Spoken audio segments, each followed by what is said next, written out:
ఇక్కడ ఒక data set ఉంది కదా! ఏ కాలమ్‌లో రికార్డ్స్ ఎన్నున్నాయి? 1000 ఉన్నాయి. ఇందులో చాలా వరకు డూప్లికేట్స్ ఉన్నాయి. వచ్చిందే వచ్చింది, వచ్చింది. నేను ఇది కొనుక్కరా పోరా అని ఎవరికైనా ఇస్తే వాడు కన్‌ఫ్యూజ్ అయితాడు. ఏంటి మళ్ళీ మళ్ళీ ఇవన్నీ వచ్చినాయి, ఇవి కొనాలనా వద్దా? ఆ షాప్ వాడు కన్‌ఫ్యూజ్ అయితాడు. నేను రిమూవ్ డూప్లికేట్స్ అంటే ఇవి ఎందుకు ఈ రకంగా ఎంటర్ చేసిండ్రో మళ్ళీ అవసరం వస్తే పర్మనెంట్‌గా డేటా చేంజ్ అయిపోతాయి.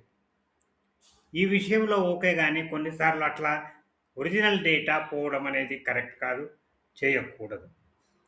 మరెట్లా? ఒరిజినల్ డేటా ఏమి కాకుండా మనకు ఓన్లీ యూనిక్ వాల్యూస్‌ని ఇయ్యగలిగేటువంటి ఫార్ములా ఏదైనా ఉన్నదా? ఎక్సెల్‌లో ఒక అడ్వాన్స్‌డ్ ఫార్ములా ఉన్నది. ఆ ఫార్ములా మనకు ఒరిజినల్ డేటాను చేంజ్ చేయదు. ఓన్లీ యూనిక్ వాల్యూస్ ఇస్తది. అదే యూనిక్ ఫార్ములా. అదెట్లా పనిచేస్తుందో మనము ఇక్కడ చూద్దాం. Is equal to unique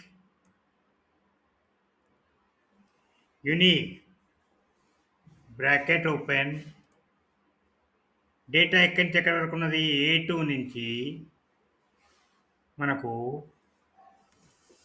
A1001 వరకు ఉన్నది. ఇప్పుడు బ్రాకెట్ క్లోజ్ చేసి ఎంటర్ చేస్తా చూడండి. ఇప్పుడన్నీ యూనిక్ వాల్యూస్ ఇచ్చినాయి. డూప్లికేట్స్ లేవు. ఎన్ని ఉన్నాయి ఈ ఆహ్, ఈ వాల్యూస్ యూనిక్‌యి? జస్ట్ 26 వాల్యూస్ ఉన్నాయి. 1001లో 26 వాల్యూస్ మాత్రమే, 26 నేమ్స్ మాత్రమే యూనిక్. ఈ రకంగా ఎంత పెద్ద లిస్ట్ అయినా గానీ, మనము ఈ ఫార్ములాతోని మన ఒరిజినల్ డేటాను టచ్ చేయకుండా ఆటోమేటిక్‌గా యూనిక్ వాల్యూస్‌ను తీసుకురావచ్చు.